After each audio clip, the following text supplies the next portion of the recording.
బాబు, ఇంత పొద్దుకే వరకు ఆ పొలం పనులు పనిలో దిగితే పొద్దు తెలియదమ్మా. ఎంత పని అయితే మాత్రం వేళకు అన్నం తినకపోతే నీ ఆరోగ్యం ఏమవుతుందో ఆలోచించావా? రైతు ఆరోగ్యం పండే పంటను బట్టి గాని తినే తిండిని బట్టి ఉండదమ్మా. కనుకనే పచ్చడి మెతుకులు తినైనా బంజర్ను బంగారు భూమిగా మార్చి పసిడి పంటలు పండించగలుగుతున్నాడు రైతు. రైతుకు భూమి మీద ఎంత ప్రేమ ఉంటుందో తల్లికి బిడ్డ మీద కూడా అంతే ప్రేమ ఉంటుంది. పొద భోజనానికి. అమ్మ కొడుకంటే ఎంత గారాబమో. ఇందాక నుంచి నేను ఎంత అడుగుతున్నా అన్నం పెట్టమంటే పెట్టలేదు గాని ఇప్పుడు వచ్చి నా అన్నయ్యని పిలిచి మరీ పెడుతోంది. ఏమ్మా చెల్లెమ్మకు ముందే వడ్డించిపోయావా? దాని అల్లరే గాని పెడితే మాత్రం నువ్వు రాకుండా తింటుందా? అన్నయ్య భోంచేద్దాం. ఏమిటి చందారావు గారు పొద్దున్నే పాదాల మీద పూలేస్తున్నారు? అబ్బాయి ఇవాళ చాలా మంచి రోజు, నీ నుంచో మాట తీసుకుందామని వచ్చాను. పాదాల మీద మల్లెపూలు ఏమిటయా, రేపు కాలం కలిసి వస్తే నెత్తి మీద బంగారం అభిషేకం చేయించేస్తాను. సంగతి ఏమిటో చెప్పండి. చొక్కారావు అధ్యక్ష, చదువు. సిరిపురం గ్రామ ఓటర్లైన సమస్తమైన వాళ్లకు ఇందు మూలంగా తెలియజేయడం ఏమనగా, స్వాతంత్ర సమర సింధు మన సిరిపురం ప్రజా బంధు శ్రీ శ్రీ చంద్రరావు గారు ఈసారైనా రాబోయే పంచాయతీ ఎన్నికల్లో కాబోయే ప్రెసిడెంట్ గా గుర్తించవలసిందిగా ఓటర్ మహాశైలను అర్థిస్తున్నాను. అర్థమైందా? అర్థం కాకే పాతపాటేగా ప్రతిసారి మీరు నిలబట్టడం వాళ్ళు ఒడగొట్టడం. అదే ఎందుకు అని అడుగుతున్నాను. అలనాడు రవి అస్తమించని బ్రిటిష్ సామ్రాజ్యాన్ని గడగళ్లాడించి వాళ్ళ కరగ తుపాకులకు గుండెలు ఎదురొడ్డిన మహావీరుణ్ణి నేను. గాంధీ గారి పిలుపు విని ఈ సిరిపురం గ్రామం నుంచి వెళ్లి స్వాతంత్ర సమరంలో పాల్గొని జైలుకెళ్లిన తొలి దేశభక్తుణ్ణి నేను. మొత్తం దేశానికి గాంధీ గారు స్వతంత్రాన్ని తీసుకొస్తే ఈ సిరిపురం గ్రామానికి నేను స్వతంత్రాన్ని తీసుకొచ్చాను. అలనాడు నేను జైల్లో బిగబెట్టిన ఊపిరి ఈనాడు గ్రామస్తులంతా పీలుస్తున్న గాలి. అలాంటి నన్ను ఎందుకు ఓడించినట్టు చెప్పు. నిజమైన స్వాతంత్ర యోధులు పీకిన రైలు పట్టాలు మీరు దొంగతనంగా అమ్ముకోబోయి పట్టుబడి జైలుకి వెళ్లారని ప్రజల నమ్మకం. వాళ్ళ అవివేకం, మూర్ఖత్వం. జైలుకి వెళ్ళినట్టు నా దగ్గర సర్టిఫికేట్ ఉందా బాయ్? కావాలంటే చూపిస్తాం. మీరు జైలుకి వెళ్ళలేదని వాళ్ళు అంటలేదే. దొంగతనం చేసి జైలుకి వెళ్లి రాజకీయ బాధితుడిగా దొంగ సర్టిఫికెట్ పుట్టించి 5 ఎకరాలు కొట్టేశారని వాళ్ళు అంటున్నారు. చిచిచ్చి, ఈ గ్రామస్తుల్ని నేను క్షమించాలి తప్ప భగవంతుడు కూడా క్షమించలేడు. అబ్బాయ్, ఈ ఊళ్ళో యువతరానికి నువ్వు నాయకుడివి, నీ సహకారం నాకు కావాలి. మాటి ఇప్పుడు మాటిస్తే మాత్రం అప్పుడు నిలబడతానన్న నమ్మకం ఏమిటి? అమ్మమ్మ, నువ్వు నిలబడతావు. ఎంచేతంటే ఈ సిరిపురం గ్రామంలో శ్రీరామచంద్రుడికి ఉన్నంత హిస్టరీ ఉంది నీకు. నీ సవితల్లిని ఆవిడ సంతానాన్ని కూడా అసలు వాళ్ళకంటే ఎక్కువగా నెత్తిన పెట్టి పూజిస్తున్నావు. నువ్వు మాటిస్తే తప్పవు. మాటి. ఈ పొగడ్తలకేం గాని అవతల కాసులై కూడా నిలబడతారంట. అదేమిటో చూడండి. ఏమిటి కాసులే? వడ్డీ వ్యాపారి. నా అంత హిస్టరీ ఉన్నవాడితో కాకి గూళ్ళు ఎక్కడున్నా పొడుచుకు తినే ఆ కాసులేగాడు పోటీ.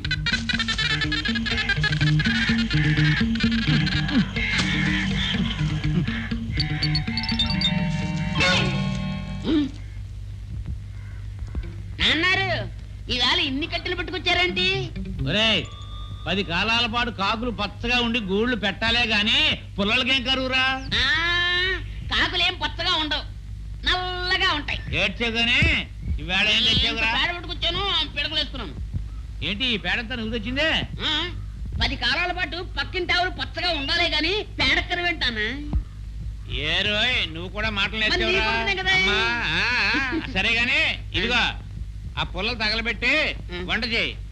ఏంటి మొత్తం నీ వేళ తగలబెట్టావు? 4 రోజులు రావాలి. ఒబ్బడిగా వాడు. ఒబ్బిడే.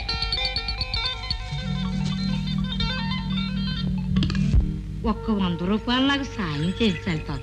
నేను సాయం చేయడానికి కాదు, వడ్డీ వ్యాపారం చేసేది డబ్బు గడించడం కోసం. తాగట్టు పెట్టడానికి ఏం పట్టుకొచ్చావు? నా కాడే ఉంది బాబు. ఊరు వెంకట సుబ్బమ్మ, నీ దొడ్లో ఒక ఆవు ఉంది, తీసుకొచ్చి నా వాకిట్లో కట్టు. 100 రూపాయలు ఇస్తా. దాని పాలు అమ్ముకుని ఇప్పుడు ఇంట్లో అందరం ఒక్కడి గంజి తాగుతున్నాం బాబు. సరే, డబ్బిస్తాను. 1 నెల గడువిస్తాను. 1 రోజు ఆలస్యమైందంటే నీ దొడ్లో ఆవు మా వాకిట్లో ఉంటుంది. సరేనా? సరే బాబు.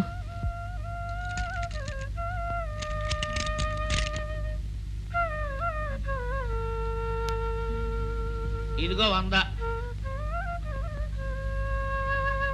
ఇదేంటి బాబు గారు, 80 కదండి. ఆ 20 వడ్డీ. అదేగా వ్యాపారం తల్లి. వెళ్ళు, వెళ్ళి నెలల తర్వాత మళ్ళీ ఆవుతోరా. నాన్నారు ఇది అట్టు.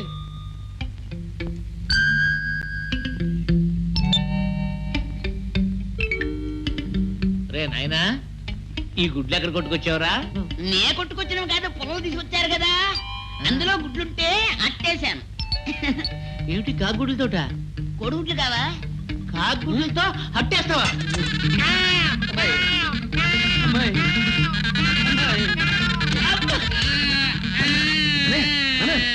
ఏంటన్నయ్య ఏం జరిగింది? కాకుగుడ్డు అట్టి తిన్నారు. అయితే ఇంకా కాకిగూళ్ళు పడగొట్టే అలవాటు మానలేదన్నమాట. సరేలే నువ్వెప్పుడు వచ్చావు? ఎప్పుడు వస్తే ఏంటి కానీ ఏమిటన్నయ్య ఈ అవస్థ? 4 కట్లు కొనుక్కుంటే పోయేది కదా. ఏమిటి 10 గూళ్ళు పడగొడితే మన అవసరం తీరిపోద్ది, దానికి 10 రూపాయలు ఇచ్చి పొరలు కొనమంటావా? డబ్బు సంపాదన విలువ నీకు తెలియదు. చేసిన పాపం అనుభవించక తప్పదు.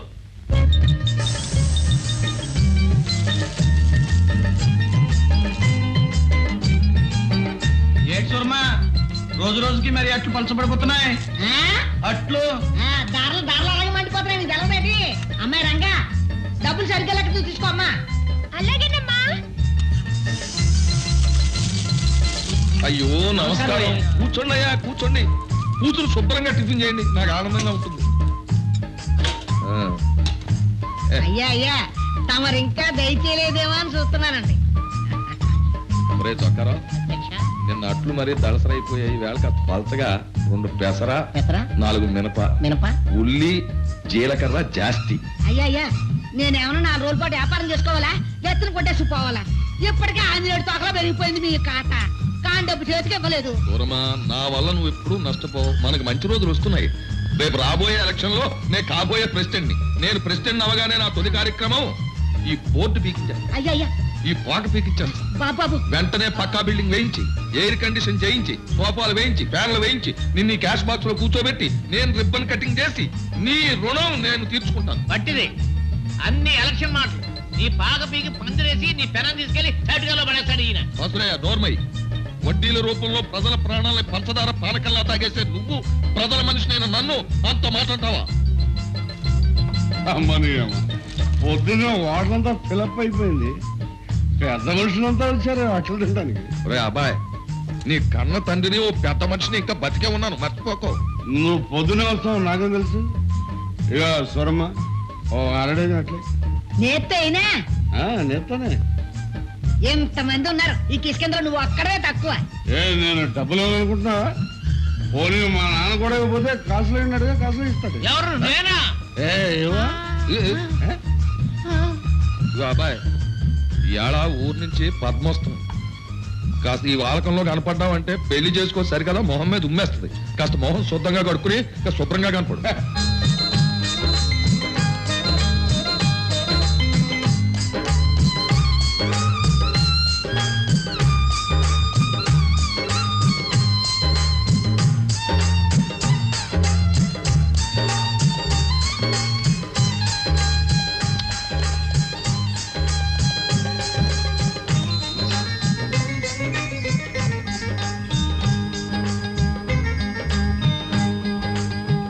రవిబాబు తమరా ఉండండి, బండి వెనక్కి తీస్తాను. ఆగు వెంకయ్య, మన ఎందుకు వెనక్కెళ్ళాలి? మన గుర్రం మెళ్ళలో గంటలు మోగుతుంటే ఆయన చెవుల్లో చెట్లు మొల్చాయా వినకుండా బండి తోలుకు రావడానికి?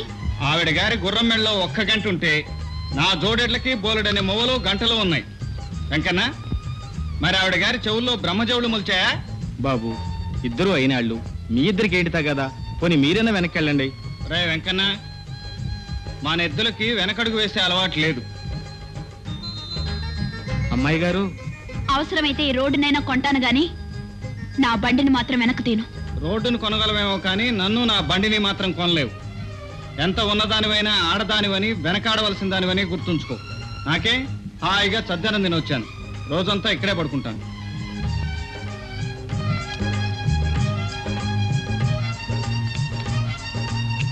ఇదిగానే ఉందా?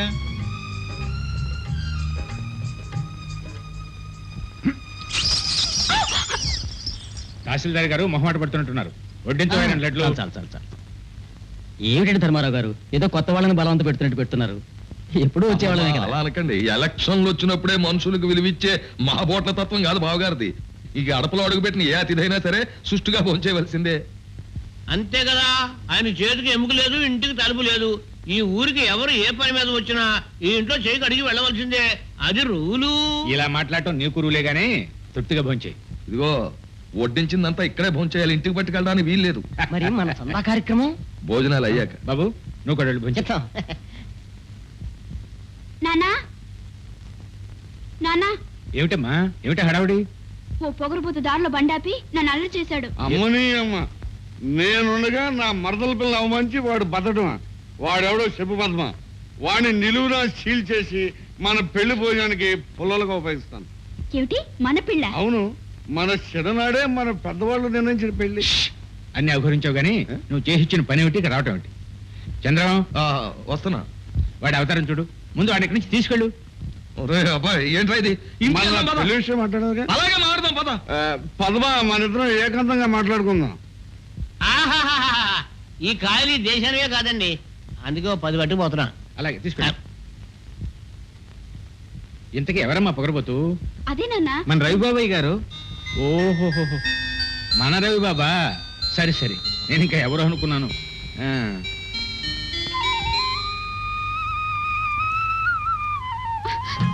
ఏయ్, నువ్వా? ఛీ, నా చేపట్టుకోవటానికి నీకెంత ధైర్యం? నా తోటలో పూలు కోయటానికి నీకెంత ధైర్యం? పూలు కోయటానికి ధైర్యం ఎందుకు? ఇదేమైనా పుల్లి నోట్లో చేపెట్టడమా? అందంగా కనిపించే కోసాను. అందంగా కనిపిస్తున్నావు, నీ బుగ్గగిలితే నువ్వు ఊరుకుంటావా? చంప చళ్ళు అనిపిస్తాను. పుల్లెమ్మ, నీ బుగ్గలు నీకెంతో, నా తోటలో మొగ్గలు నాకంతే. అన్నయ్య, పువ్వులే కదా, కోసుకునివ్వు. ఇవాళ పూలే కదా అని ఊరుకుంటే రేపు చెట్టే బీకేస్తుందమ్మా. ఇదిగో, అలా చేయాల్సిన కర్మ నాకేం పట్టలేదు. కావాలంటే ఈ తోటని కొనేస్తాను. అలాగా? మొన్న రోడ్ను కొన్నావు, ఇవాళ తోటను కొంటున్నావు, రేపు ఊరినే కొంటానంటావు. నేను తలుచుకుంటే కొండ మీద కోతిని కొంటాను. అదే నీకు కరెక్ట్. ఓ కోతిని కొనుక్కుని నెత్తినెక్కించుకుని తిరుగు. చెప్పా. చెల్లెమ్మా, కాసిన పూలు కోసుకుని తీసుకెళ్ళి ఇచ్చేయి. లేకపోతే నిప్పులు దొక్కిన కోతిలా అలా చిందులేస్తూనే ఉంటుంది. అలాగే అన్నయ్య. ఓ నువ్వా? లేకపోతే ఇంకెవరు అనుకున్నావా? ఏ విధమైన అప్పడడానికి వచ్చాడేమో అనుకున్నా. ఈ అదవేంటికి అదవ కాకపోతే ఇంకెవరు వస్తారయ్యా? అంటే నేను విధవనా? లేకపోతే నేను అదోనా? అంటే నువ్వు అప్పుకొచ్చావా? ఆ? నువ్వు అప్పుకొచ్చావా? అప్పు కాకపోతే ఏ తప్పుడో నీ దగ్గరికి వస్తాడయ్యా? అంటే అప్పంటే నీకు అర్థం తెలుసు కదా, తిరిగి ఇచ్చేది అని అర్థం. అవును. అమ్మ నీ అమ్మ, అంటే నేను నీకు అప్పు తిరిగి ఉన్నానే? నువ్వు ఇచ్చినా నేను ఇవ్వను. ఏ నాకు ఇవ్వ? అంటే అప్పుగా మాత్రం నేను ఇవ్వను. అప్పు కాకపోతే ఉన్నాయి పోయా, నాకు కావాల్సింది డబ్బు. మందుకేగా. అందుకేగా. సరే, ఈ వేళ నుంచి నా బాకీలు వసూలు చేయి. 100 పైసలు తీసుకో. అమ్మ నీ అమ్మ, బుర్రంటే నీదే కాసులయ్యా. సరే, అలాగే వసూలు చేసుకొస్తా కానీ బోణికేసి అంటే చెప్పు. ఓదార్ దగ్గర వసూలు చేయలేము. వెంకట సుబ్బమ్మ గడువు దాటిపోయింది, వెళ్ళి ఆవును తీసుకురా. అంతే కదా? అంతే, వదిలేసేయ్. ఆ, ఇదిగో కాసులయ్యా, నాకు తడెక్కితే గానీ లోపల వేడెక్కుతాయ్యా. కొంచెం అడ్వాన్స్ ఎంత? ఓ 10. ముందిస్తే నాకు అచ్చిరాదయ్యా. అమ్మ నీ అమ్మ, ఏ సస్తు కట్టుపోతావేటయ్యా సంపాదించినంతను? సరే, తీసుకొచ్చిన తర్వాత ఎదిగానులే. వీళ్ళ నాన్న వీడికి బోసుబాబుని పెట్టాడు, డోసుబాబుని పెడితే సరిపోయింది.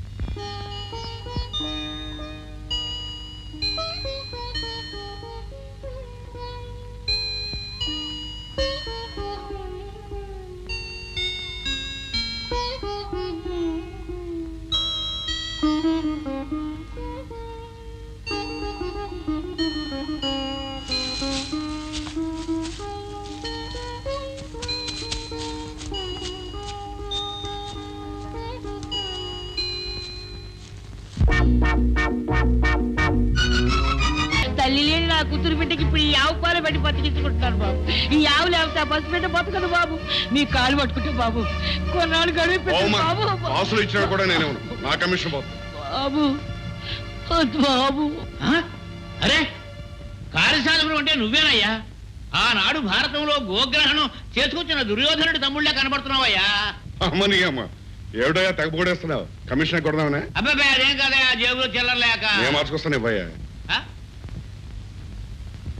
అమ్మో, నీకిస్తే మొత్తం మందు కింద మారిపోద్ది. ఏం కాసులయ్యా, ఆవు నమ్ముతున్నావా కొంటున్నావా? నువ్వు కొంటావా? బేరం కుదిరితే కొంటాను. ఎంత? ఆయనకి 100 రూపాయలు గిట్టింది, ఇంకో 50 రూపాయలు ఎక్కువేసి ఇచ్చి తోలుకెళ్ళవయ్యా. నువ్వు నోరమేవా? నీ కళ్ళు ఖరీదు తప్ప ఆవు ఖరీదు నీకేం తెలుసు? రవి, నువ్వు రైతు బిడ్డవే, నీకు చెప్పాల్సింది ఏమీ లేదు. ఒక 1000 రూపాయలు నా మొఖాన్ని కొట్టి ఆవును తొలుగుపో. అమ్మ నీ అమ్మ, గొప్ప బేరగాడివే నువ్వు. ఆవు ఖరీదు 1000 రూపాయలు అయితే నా కమిషన్ 100 రూపాయలు అవుద్ది. అది మార్చక్కర్లేదు. ఇదిగో, నువ్వు మధ్యలో ఏలెట్టుందని నీకు చెప్పానా? పక్కన తప్ప. ఇదిగో రవి, ఆవుతో పాటు దోండు కూడా తొలగిపోయి 1000 రూపాయలు నా మొఖాన్ని కొట్టు. అయితే 1000 రూపాయలకి తగ్గవన్నమాట. 1000 రూపాయలకు 1 రూపాయి కూడా తగ్గనయా? సరే, ఆ 1000 రూపాయలకి ఆవు నువ్వే తీసుకుని వెంకట సుబ్బమ్మ నీకు ఇవ్వాల్సిన అసలు వడ్డీ మినహాయించుకుని మిగతా డబ్బు ఆవిడకిచ్చేయి. ఏమిటి వెంకట సుబ్బమ్మని వెనకేసుకొచ్చావన్నమాట? కాదు, న్యాయాన్ని ముందుంచుకొచ్చాను. అమ్మ నీ అమ్మ, గొప్ప గొప్ప మాటలు చెప్తున్నావే. ఆయన చేసిన తప్పేమిటి? ఆయనకి భాగ్యం ఉందే, కట్టలేకపోతే ఆవును తోలు తెచ్చుకున్నాడు. తప్పేమిటి? ఎవరు మీరా? కాట్ల కుక్కల మధ్యలో నీ మురుగుడేమిటి? సుబ్బమ్మ, నీ ఆవు నువ్వు తోలుకెళ్ళు. ఏంటా ఆగేది? రేయ్, నన్నే తోస్తారా నువ్వు? మీ రక్తం సోరాలాగా తాగుతాండ్రా.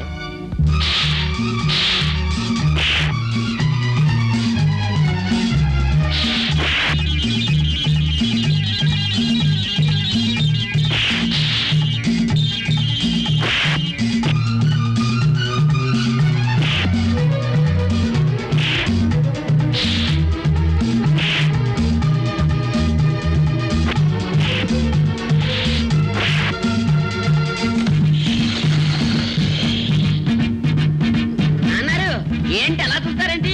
కోచి బిగించి గొడవ దూకండి. దిగితే ఇద్దరు తలకాయలు పగులుతాయిరా.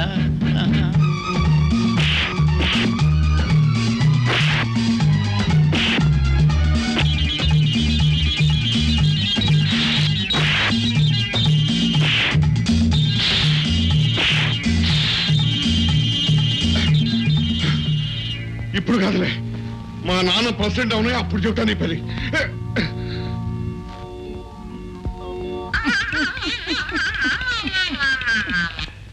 మీరు చేసిన మీరు మర్చిపోలేను బాబు. దాందే ఉంది కానీ ఆవును తోలుకెళ్ళి వీలైనంత త్వరలో ఆ బాకీ తీర్చి. అలాగే బాబు. ఇలా పక్క పక్క నడుస్తూ సరదాగా మాట్లాడుకుని ఎంతకాలం అయింది. ఇలా మాట్లాడుకోవడం సరదాగా ఉన్నప్పుడు ఇక్కడే ఉండిపోవచ్చుగా. నాకు ఉండిపోవాలని ఉంది తులసి. మన భవిష్యత్తు బంగారం చేసుకోవాలంటే నేను వెళ్ళటం అవసరం.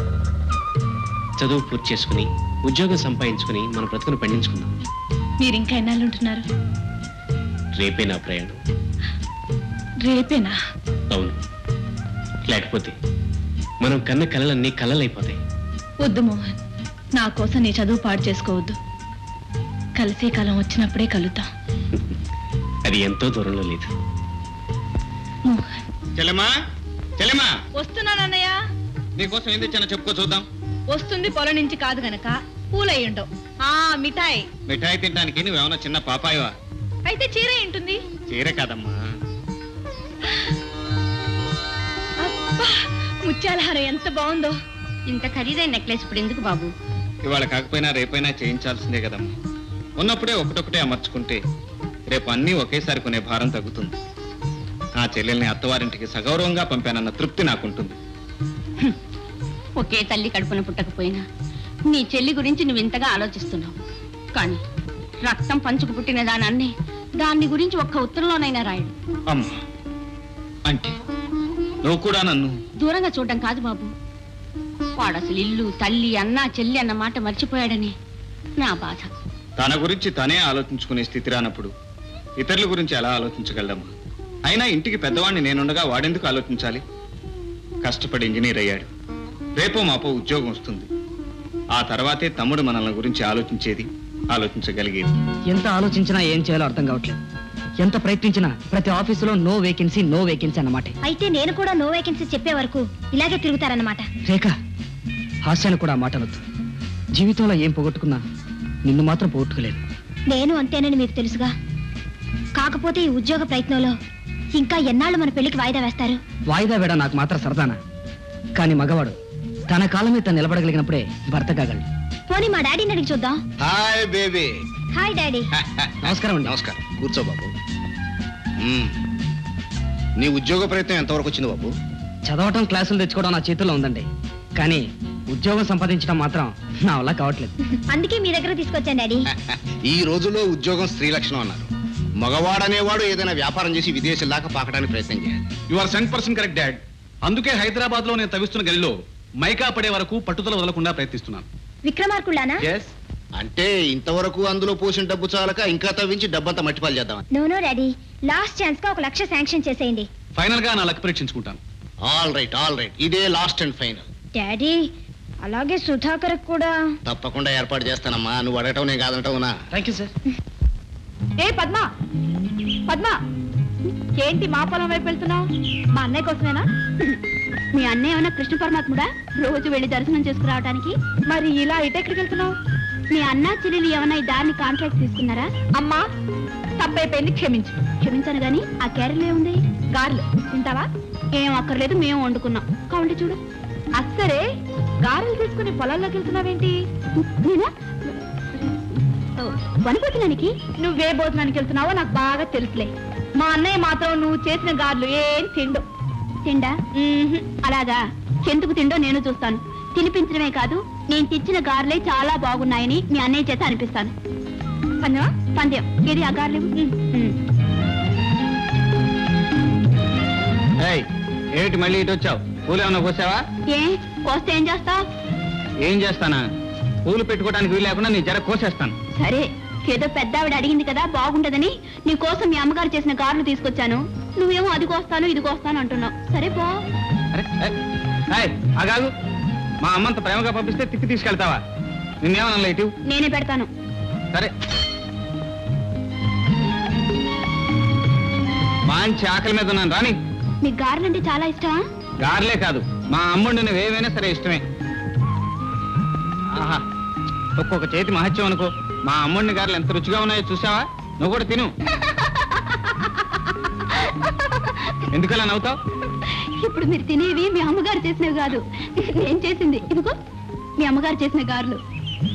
అదే ఏమిట్రా మాదిరిగా ఉన్నాయనుకున్నాను. ఇదన్నమాట అసలు కథ. చిట్టిగారులు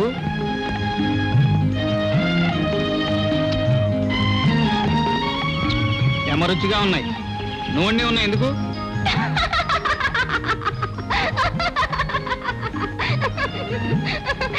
నాకు చక్కెరేగిందంటే ఈ గారెలాగా నిన్ను కూడా కసా నవిలి పారేస్తాను.